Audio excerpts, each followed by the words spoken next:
मैं तेरी अर्धांगिनी भाग 26। राठौर विला में शिवराज के धक्का देने से निशा फर्श पर गिरती है और उसका सर पास रखे टेबल से टकरा जाता है, जिससे उसके सर पर एक कट लग जाता है और धीरे धीरे खून रिसने लगता है। आवाज सुनकर आराध्या शिवराज की तरफ देखती है और उसको इतने गुस्से में देखकर वो उसके पास जाकर उसके हाथों में हाथ डालकर खड़ी हो जाती है। आराध्या के स्पर्श से शिवराज का गुस्सा ठंडा हो जाता है। निशा आराध्या को देखकर जलने लगती है।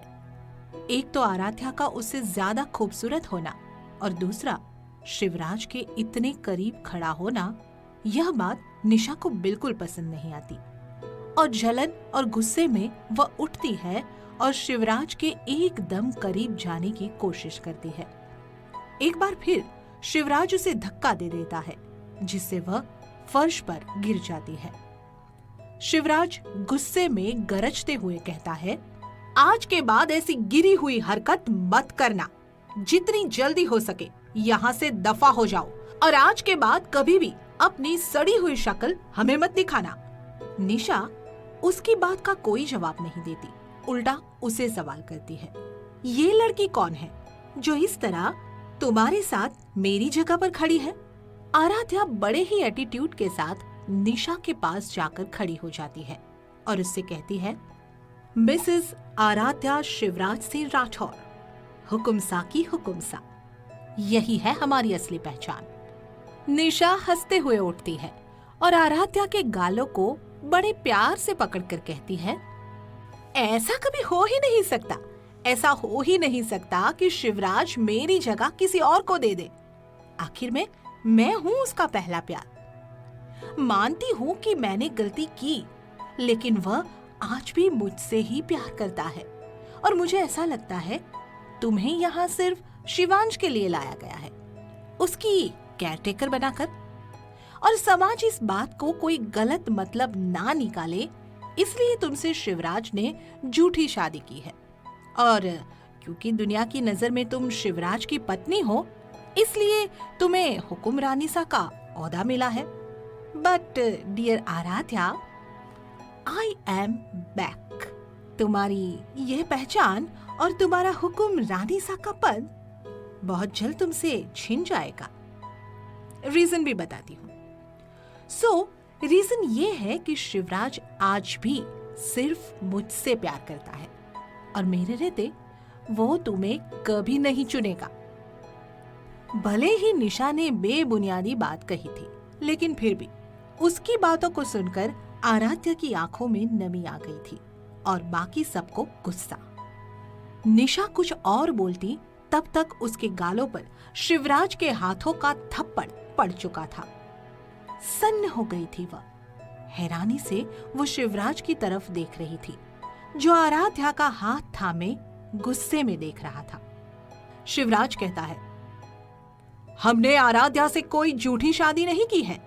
पूरे रीति रिवाजों के साथ सबके सामने उन्हें अपनी अर्धांगिनी बनाया है और हम उन्हें बेपना बेइंतहा मोहब्बत करते हैं, इबादत करते हैं उनकी, और उनके खिलाफ एक अल्फाज भी हमसे बर्दाश्त नहीं होगा।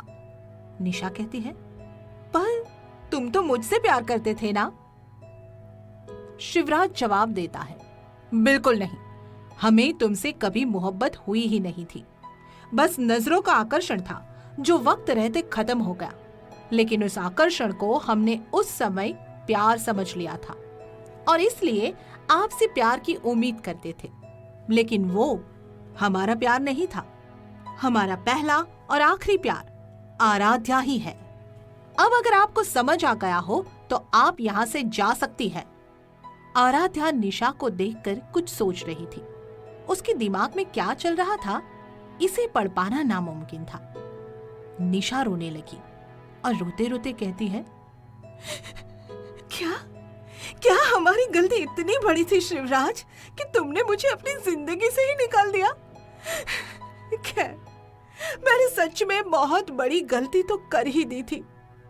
शायद वही मेरी गलती थी कि इतना अच्छा घर परिवार, अपना छोटा सा बच्चा और तुम्हें छोड़कर मैं चली गई थी।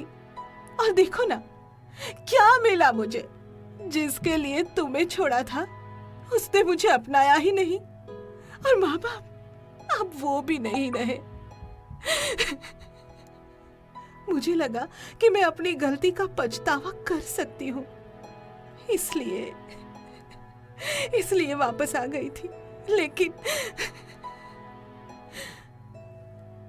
अब नहीं समझ आ रहा कि अब मैं कहाँ जाऊंगी मैं। निशा ने अपने घड़ियाली आंसू बहाना शुरू कर दिया था। उसकी बातें सुनकर शिवराज और आराध्या को छोड़कर सबको उस पर दया आ रही थी।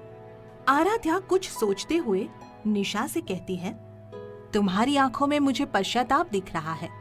अगर तुम चाहो तो यहाँ रह सकती हो, लेकिन तुम्हारी वजह से इस परिवार के किसी भी लोगों को कोई भी तकलीफ नहीं होनी चाहिए। अगर मंजूर हो तो तुम यहाँ रह सकती हो। सब लोग हैरानी से आराध्या को देख रहे थे और शिवराज की आंखें गुस्से में लाल थी, लेकिन उस वक्त वो कुछ भी नहीं बोल रहा था। यशवर्धन जी कहते हैं, आराध्या बेटा, यह आप क्या कह रही है? आराध्या कहती है, दादा साहब माफ कीजिएगा, आप लोगों से इजाजत लिए बिना ही हमने ये फैसला कर लिया, लेकिन हमें लगता है कि निशा को हमें यहाँ रहने देना चाहिए। बेचारी अकेली है, माँ बाप का साया भी नहीं है, कहाँ जाएगी वो? आराध्या ऐसा कहते हुए अपनी आंखों से कुछ इशारा करती है, जिससे यशवर्धन जी समझ जाते हैं और वह फिर कुछ नहीं कहते। लेकिन आराध्या की बात शिवराज का गुस्सा बढ़ा रही थी और ना जाने वह अपने गुस्से में क्या कर बैठेगा। निशा कहती है, thank you Aaradhya, thank you very much, और मुझे तुम्हारी शर्त मंजूर है। आई प्रॉमिस, मेरी वजह से इस घर के लोगों को कोई तकलीफ नहीं होगी। पायल जी अपने एक नौकर से बोलकर निशा को गेस्ट रूम में छोड़ने का बोल देती है। निशा के जाते ही शिवराज भी गुस्से में अपने कमरे में चला जाता है। आराध्या सबको कुछ बताती है, जिसे सुनने के बाद सबको उसकी बात सही लगती है और वो सभी अपने अपने कामों में चले जाते हैं। आराध्या भी अपने कमरे में चली जाती है। आराध्या रूम में पहुंचकर देखती है तो शिवराज ने गुस्से में पूरे कमरे का नक्शा ही बदल दिया था। जैसे ही आराध्या कमरे में आती है, उसके पैरों के पास एक फ्लावर वाज आकर गिरती है। घबराकर आराध्या थोड़ी सी पीछे हो जाती है। शिवराज की नजर आराध्या पर पड़ रही थी। वह तेजी से उसकी तरफ बढ़ता है और उसे कमरे के अंदर करके दरवाजे को बंद कर देता है। शिवराज ने बहुत जोर से आराध्या की कलाई पकड़ी थी, इतनी तेज कि आराध्या के हाथों की चूड़ियां टूटकर उसकी कलाइयों में चुभ गई थी। लेकिन आराध्या ने एक शब्द भी नहीं निकाला अपने मुंह से। वह बस हैरानी से शिवराज को देख रही थी। शिवराज गुस्से में मगर धीरे से आराध्या से कहता है, किससे पूछकर आपने निशा को इस घर में रहने के लिए इजाजत दे दी? आप होती कौन है ऐसा करने वाली? आप में हिम्मत कैसे आई ऐसा करने की? कहीं आप भूल तो नहीं गई कि आपको यहां सिर्फ शिवांश के लिए लाया गया है? आप यहां सिर्फ शिवांश की मां बनने आई हैं। इस घर की मालकिन बनने की कोशिश जरा भी नहीं करिएगा। यह मैटर हमारे परिवार का है और हमारी एक वाइफ का था। आपको किसने हक दिया बीच में आने का और उसे यहां रहने की इजाजत देने का? कहीं आप अपने लिमिटेशन भूल तो नहीं गई है? अगर ऐसा है तो याद कर लीजिए, आप सिर्फ शिवांश की मां बनने के लिए आई है यहां। Do you get that? Shivraj ने गुस्से में आज अपनी सारी हदें पार कर दी थी।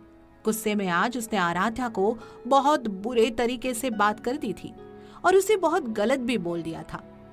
हालांकि शिवराज ऐसे दिल से बिल्कुल भी नहीं करना चाहता था। शिवराज ने आराध्या को दिल से अपनी पत्नी बनाया था, लेकिन अभी गुस्से में वह यह सब बोल रहा था। इसीलिए कहते हैं, जोश में होश नहीं खोना चाहिए। शिवराज ने बहुत जोर से आराध्या की कलाई पकड़ी हुई थी। आराध्या की चूड़ियां टूटकर उसकी कलाइयों में चुभ चुकी थी, जिससे अब खून बहना शुरू हो गया था।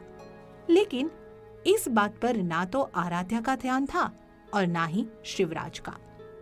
शिवराज ने आराध्या का हाथ झटके से छोड़ दिया, जिससे उसका हाथ दीवार से टकरा गया और चूड़ियां कलाइयों के अंदर तक चुभ गई।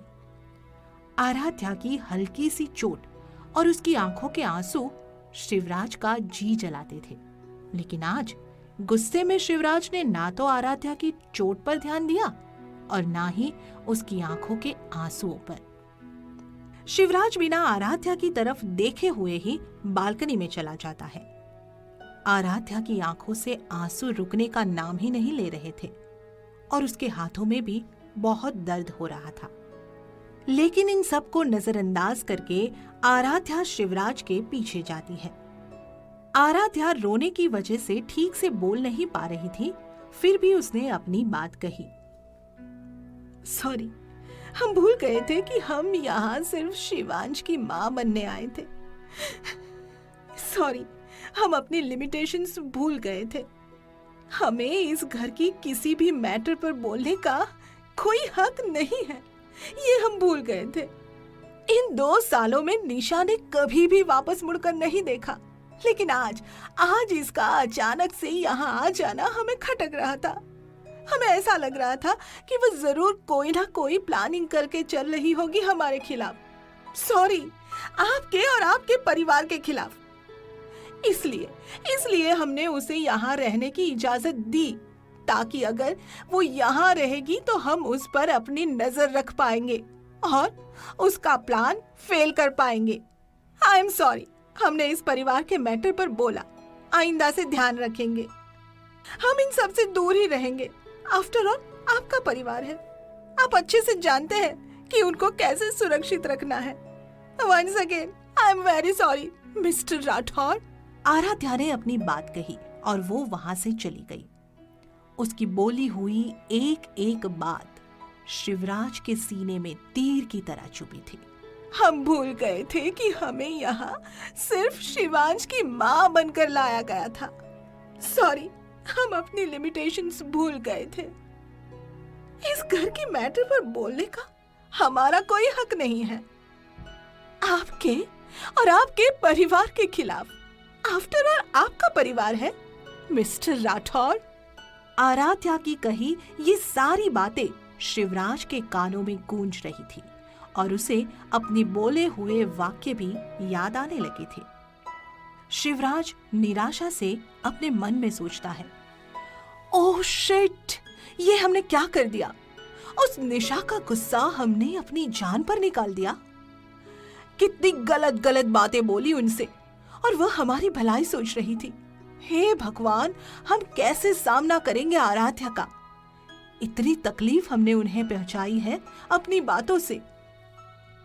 शिवराज ये सोच ही रहा था कि तभी उसका ध्यान अपने हाथों पर जाता है। अपने हाथों पर लगा खून देखकर वह घबरा जाता है। ये खून हमारे हाथों में कैसे लगा? तभी उसे याद आता है कि उसने कितनी जोर से आराध्या का हाथ पकड़ा था। इसकी वजह से उसकी चूड़ियां टूटकर उसकी कलाई में चुभ गई थी।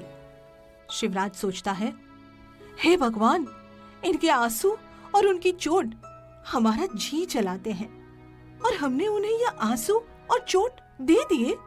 शिवराज अपने कमरे से बाहर निकलता है और हॉल में जाकर देखता है वहां आराध्या बैठी थी और उनकी गोद में शिवांश था। आराध्या की आंखों में अभी भी आंसू थे और उसकी चोट भी ऐसी ही थी। उसने कोई बैंडेज नहीं लगाया था। शिवराज धीरे से आराध्या के पास जाकर खड़ा हो जाता है, जिस बात की भनक आराध्या को नहीं लगी थी। आराध्या शिवांश से कुछ कह रही थी। हम भूल गए थे बेबी, हम यहाँ सिर्फ आपके लिए आए थे और देखे ना, हमने कितने सारे सपने बुन लिए, लेकिन अच्छा हुआ आज आपके पापा ने हमें फिर से याद दिला दिया कि हम यहाँ सिर्फ और सिर्फ आपके लिए आए थे। अब हम सबसे दूर रहेंगे, सिर्फ आपके पास रहेंगे। आप ही हैं हमारी फर्स्ट और लास्ट प्रायोरिटी। आराध्या की बात सुनकर शिवराज की आंखें नम हो गई थी और वह आराध्या के बगल में जाकर बैठ जाता है और अपना एक हाथ आराध्या के कंधे पर रखकर कहता है, शिवांश बेटा, अपनी मम्मी से कहो, उनके बिना आपके पापा अधूरे हैं। उनके बिना यह घर अधूरा है। वह ऐसे कैसे सबसे दूर हो सकती है? शिवराज की बात सुनकर आराध्या ने उसकी तरफ देखा। शिवराज भी उसकी तरफ देख रहा था और अपने कान पकड़ के सॉरी कह रहा था, लेकिन आराध्या ने अपनी नजरें फेर ली।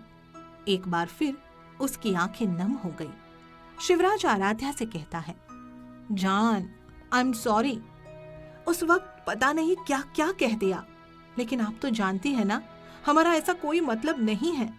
आप जानती है ना हम आपसे कितना प्यार करते हैं। प्लीज माफ कर दीजिए हमें, प्लीज। उस वक्त गुस्सा हम पर हावी था, प्लीज जान। क्या शिव अपनी आराध्या को मना पाएगा? जानने के लिए जरूर सुनिए कहानी का अगला एपिसोड।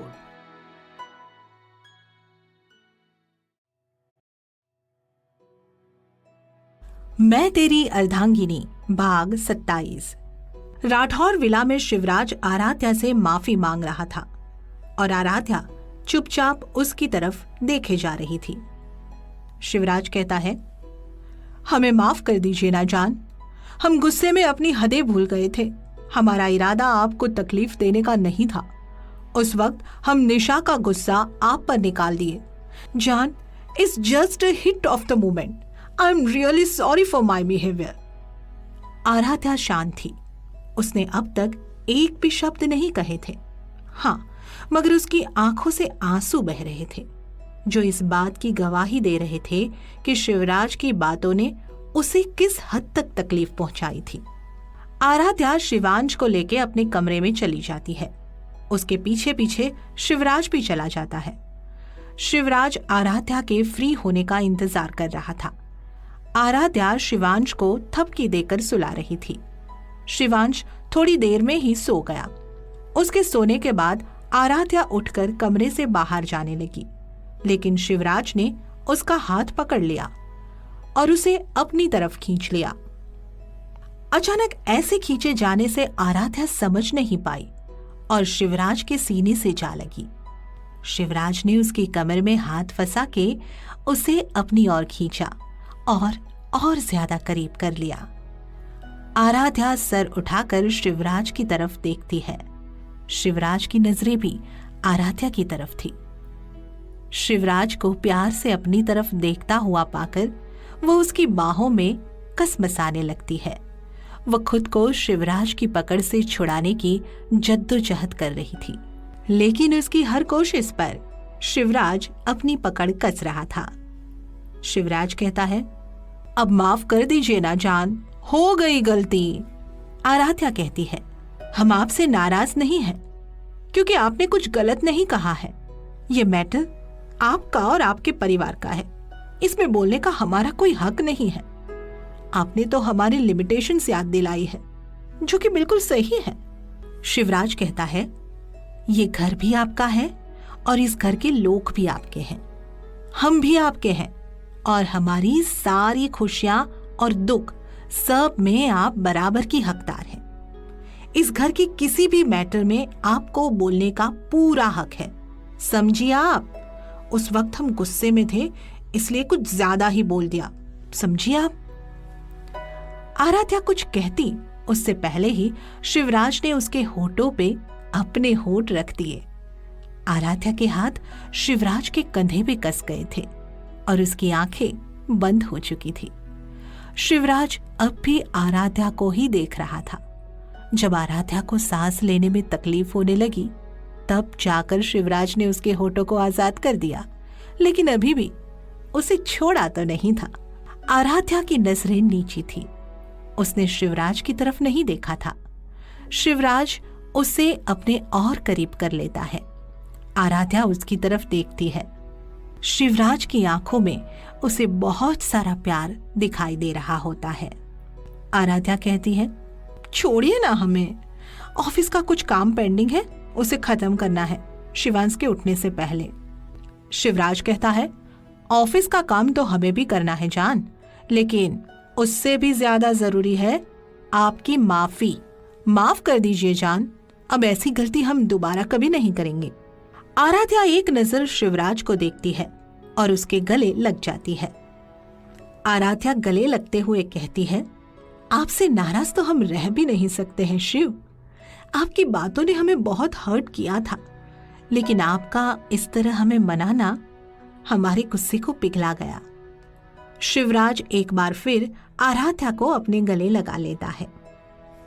तो दूसरी तरफ निशा अपने कमरे में अपने आप से कहती है, खुद को बहुत होशियार समझती है यह आराध्या, लेकिन ये नहीं जानती कि मुझे यहाँ रहने की इजाजत देके उसने कितनी बड़ी गलती कर दी है। उसने खुद के लिए बहुत बड़ा गड्ढा खोद लिया है, जिसमें गिरकर वो अपनी हर खुशियों को हार जाएगी। क्या निशा शिव और आराध्या के बीच में दीवार बना पाएगी? जानने के लिए सुनिए कहानी का अगला एपिसोड।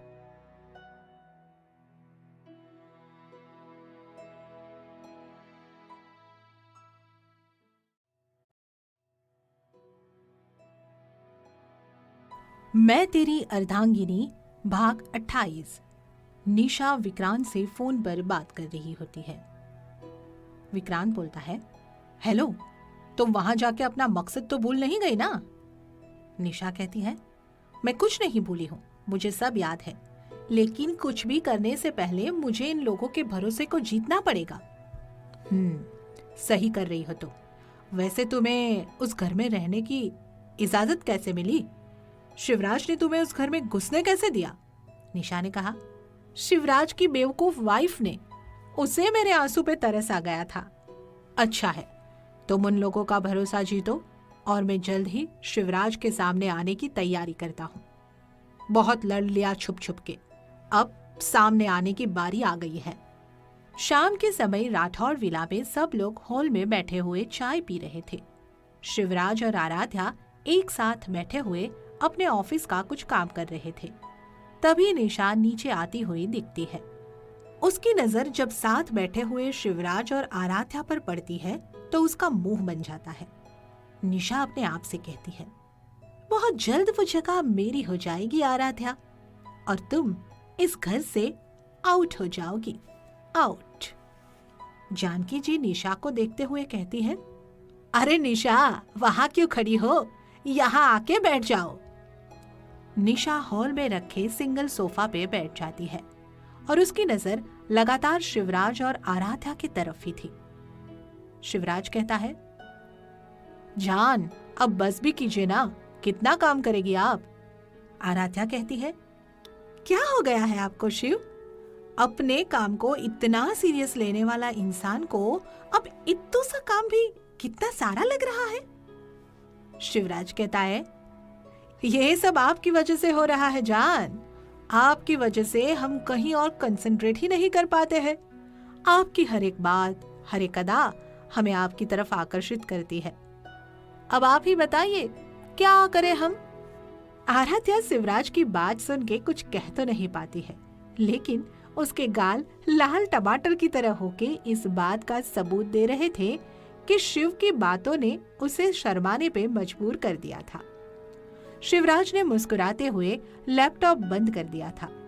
पायल जी की गोद में बैठा हुआ शिवांश कब से आराध्या की गोद में जाने के लिए बेचैन था। निशा इस चीज को कब से देख रही थी। कुछ सोचते हुए वो अपनी जगह से उठने वाली थी, लेकिन पायल जी ने अपनी गोद में बैठे हुए शिवांश को नीचे उतार दिया और वो ठुमकते हुए अपनी माँ के पास जाने लगा। निशा ने शिवांश को बीच में पकड़ने की कोशिश की, लेकिन उसने निशा के हाथों को काट लिया और दौड़ते हुए आराध्या के पास चला गया। आराध्या के पास जाके शिवांश पीछे मुड़ के निशा की तरफ देखता है और अपनी तुतलनी जुबान में कहता है, शुमगंजी, मम्मा अच्छी। इतना कहकर शिवांश निशा को मुंह चिढ़ा देता है। उसकी इस हरकत से सबकी हंसी छूट जाती है और निशा का मुंह बन जाता है। वो खुद को संभाल कर आराध्या से कहती है, तुमने शिवांश को अच्छे से संभाल लिया है, वरना अपनी माँ को छोड़ के बच्चे किसी और के पास नहीं जाते हैं। इतना कहकर निशा चुप हो जाती है, लेकिन उसकी बात सुन के सबको गुस्सा आ जाता है। आराध्या मुस्कुराते हुए निशा से कहती है, सही कहा तुमने, बच्चे अपनी माँ को छोड़कर किसी के पास नहीं जाते हैं और बच्चों को अच्छे से पता होता है कि उनका अपना कौन है और पराया कौन है। आराध्या ने अपनी बातों से निशा को करारा जवाब दिया था और उसकी बात सुनकर निशा खिसियानी हंसी हंसती है। शिवराज कहता है, दादा साहब, हम सोच रहे थे कि शिवांश और आराध्या के साथ कहीं घूम आए, अगर आपकी इजाजत हो तो। एक्चुअली बहुत दिन हो गए हैं हम कहीं बाहर नहीं गए हैं, इसलिए। उसकी बात सुनकर सबके चेहरे खिल गए सिवाय निशा के। यशवर्धन जी कहते हैं, इसमें इजाजत की कौन सी बात है शिव, आप जा सकते हैं बहू और शिवांश को लेकर। धीरे धीरे सब उठकर अपने कमरे में चले गए। पायल जी अपने साथ शिवांश को लेकर चली गई। उनका अधिकतर समय शिवांश के साथ बीतता था। निशा सीढ़ियों के पास खड़े होकर शिवराज और आराध्या को देख रही थी। शिवराज ने आराध्या को कमर से पकड़ रखा था। आराध्या कहती है, क्या कर रहे हैं आप शिव, छोड़िए हमें। शिवराज कहता है, जान, सब अपने कमरे में चले गए हैं, कोई नहीं है यहाँ हमें देखने वाला। शिवराज आराध्या को अपनी बाहों में उठाकर कमरे में लेकर चला जाता है। निशा भी पैर पटकते हुए वहां से अपने कमरे में चली जाती है। कमरे में आकर निशा गुस्से में अपने कमरे का सारा सामान यहाँ वहां फेंकना शुरू कर देती है। आराध्या, आराध्या, आराध्या, जान ले लूंगी मैं इस आराध्या की, जिससे मैंने प्यार किया विक्रांत से, उसको भी आराध्या पसंद आ गई। और वो इंसान जो मेरे पीछे लट्टू था शिवराज, उसे भी आराध्या पसंद है। आखिर ऐसा क्या है उसमें जो मुझ में नहीं है? क्यों शिवराज उस आराध्या के साथ है, जबकि उसका पहला प्यार यानी कि मैं वापस आ गई हूँ। उसे आराध्या को छोड़ के मेरे पास आ जाना चाहिए ना। शिवराज, तुम्हें आराध्या को छोड़ना होगा। उस आराध्या को तो मैं तुम्हारी जिंदगी से दूर कर दूंगी। तुम पे सिर्फ मेरा हक होगा शिवराज, सिर्फ मेरा। शिवराज, तुम्हें मेरा होना ही होगा। निशा अपने गुस्से में पागलों की तरह चिल्ला रही थी। तो यहाँ शिवराज के कमरे में आराध्या बेड पर लेटी हुई थी और शिवराज उसके ऊपर लेटा हुआ था। आराध्या कहती है, शिव, क्या कर रहे हैं आप? छोड़िए हमें ऑफिस का काम भी करना है अभी। आराध्या शिवराज के सीने पे हाथ रखकर उसे दूर कर रही थी, लेकिन शिवराज के ऊपर तो आज अलग ही खुमार चढ़ा था। उसकी नजरें आराध्या से हट ही नहीं रही थी। शिवराज ने आराध्या के दोनों हाथों को पकड़ के ऊपर की तरफ उठा दिया और उसके चेहरे के करीब अपना चेहरा कर दिया। शिव की गर्म सांसें आराध्या के चेहरे पर आ रही थी और उसकी धड़कनें बढ़ गई थी। शिवराज कहता है, आज सिर्फ हम पे ध्यान दीजिए जान। शिवराज ने अपने तपते होंठ उसके गले पर रख दिए। आराध्या ने सिसक कर अपनी आंखें बंद कर ली और होंठ बीच लिए। शिवराज के हाथ आराध्या के ब्लाउज खोलने के लिए बढ़ रहे थे और उसने उसकी ब्लाउज खोल दी। आराध्या पलटकर शिवराज के सीने में छुप गई। क्या शिव और आराध्या का प्यार परवान चढ़ पाएगा? जानने के लिए सुनिए कहानी का अगला एपिसोड।